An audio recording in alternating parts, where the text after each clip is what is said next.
এই বয়সটি শুনুন।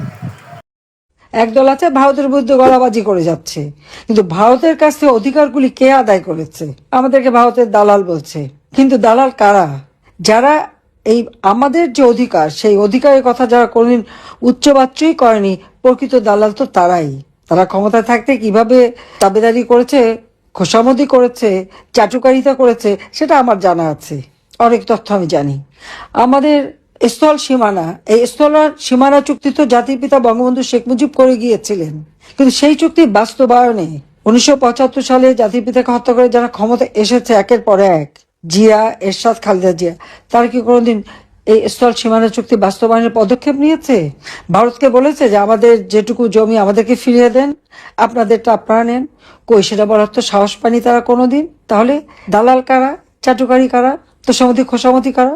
গঙ্গা পানির আমাদের যে অধিকার, সে অধিকারের কথা কারা বলেছে? যা কিছু করার আওয়ামী লীগই করেছে। আওয়ামী লীগ ক্ষমতায় থাকতেই এই গঙ্গা পানি চুক্তি, স্থল সীমানা চুক্তি বাস্তবায়ন বা সমুদ্র সীমা অধিকার, এগুলি আওয়ামী লীগ ক্ষমতায় এসেই করেছে।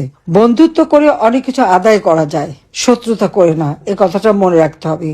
আর আওয়ামী লীগের পররাষ্ট্র নীতি হচ্ছে কি, সকলের সাথে বন্ধুত্ব, কারোর সাথে বৈরিতা নয়। আমরা সেই নীতিতেই বিশ্বাস করি, আর সেই নীতি করেই কিন্তু সারা বিশ্বের সাথে আমরা একটা সুসম্পর্ক বজায় রেখেছিলাম। কেন? একটাই লক্ষ্য, বাংলাদেশকে অর্থনৈতিকভাবে উন্নত করতে হবে। কারণ সকলের সাথে বন্ধুত্বই আমরা করেছি, কারো চাটুকারিতাও করিনি, দালালিও করিনি। কিন্তু আজকে আমরা যখন দেখি পরাজিত শক্তির দোসর হয়ে বাংলাদেশের ভাবমূর্তি নষ্ট করে একেবারে বিশ্বের কাছে বাংলাদেশকে একটা ভিক্ষুকে জাতিতে পরিণত করতে চাচ্ছে, এটাই হচ্ছে দুর্ভাগ্যের। একটি কথা স্মরণ করে দিই, 96 সালের ক্ষমতা আসার পর বাংলাদেশকে যখন আমরা খাদ্য স্বয়ংসম্পূর্ণ করলাম, তখন কি শুনেছিলাম? এই পার্লামেন্টে ঘোষণা দেওয়ার সাথে সাথে বিএনপির নেত্রী এবং সাইফুর রহমান বলে বসলো যে খাদ্যের স্বয়ংসম্পূর্ণ ভালো না, বিদেশ থেকে খাদ্য সাহায্য পাওয়া যাবে না। তার অর্থ কি ছিল? সারা জীবন বাংলাদেশে ভিক্ষা করে খাবে, এটাই তো। আমি সে কথা বলেছিলাম পার্লামেন্টেই। জাতির পিতা বঙ্গবন্ধু শেখ মুজিব বলেছেন, ভিক্ষুক জাতির কোনো ইজ্জত থাকে না। এটা হলো বাস্তবতা। তাহলে কারোর কাছে মাথা উঁচু করে চলাও যায় না, হাত পেতে চলতে হয়। আর হাত পেতে চলতে গেলে যে দুর্ভিক্ষ ঘটায়, সেটা তো 1974 সালে সেই চক্রান্ত করে দুর্ভিক্ষ, সেটা আমরা দেখেছি। দুর্ভাগ্য হলো যে লাখো শহীদের রক্তের বিনিময়ে অর্জিত এই স্বাধীনতা বারবার সেই স্বাধীনতাকে নস্যাৎ করার জন্য চক্রান্ত করে যাচ্ছে একটি অনেকগুলি দল আমি দেখি। আজকে ডক্টর মোহাম্মদ ইউনূস, তার কি স্বার্থ থাকতে পারে? তো আওয়ামী লীগের স্বাধীনতা এনেছে, কারণ একটা দলও তো সে সময় ছিল না, আওয়ামী লীগ ছিল, এবং আওয়ামী লীগ এই দেশের স্বাধীনতা উপহার দিচ্ছে মানুষকে। আজকে সেই দলকে নিষিদ্ধ করবে, আমরা স্মৃতিসৌধে যেতে পারবো না, আমরা বিজয় দিবসে স্মৃতিসৌধে শহীদদের প্রতি শ্রদ্ধা জানাতে পারবো না, শহীদ বুদ্ধিজীবী দিবসে সেখানে আমরা যে শ্রদ্ধা জানাতে পারবো না। কেন? স্বাধীনতা তো আমরা করেছি, সংগ্রাম আমরা করেছি। মনে রাখতে হবে, 16ই ডিসেম্বর বিজয়, এই বিজয় আমাদের বিজয়, জনগণের বিজয়। আওয়ামী লীগের নেতৃত্বে জনগণ এই বিজয় এনেছে।